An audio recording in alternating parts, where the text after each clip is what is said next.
បាទសួស្តីបងប្អូនទាំងអស់គ្នានេះត្រង់ម៉ូតជពូយើងហើយមួយទៀតដែរបាទនេះຂະຫນາດដែរ40 សង់ទីម៉ែត្រតែបងប្អូនយើងកំងឥឡូវរួចជូនគាត់ហើយថ្ងៃនេះបានដែរដាក់ផ្ញើឲ្យគាត់ហើយ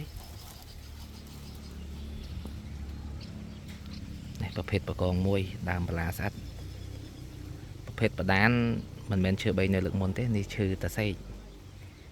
ស្អាតមកបែបដែរបងប្អូន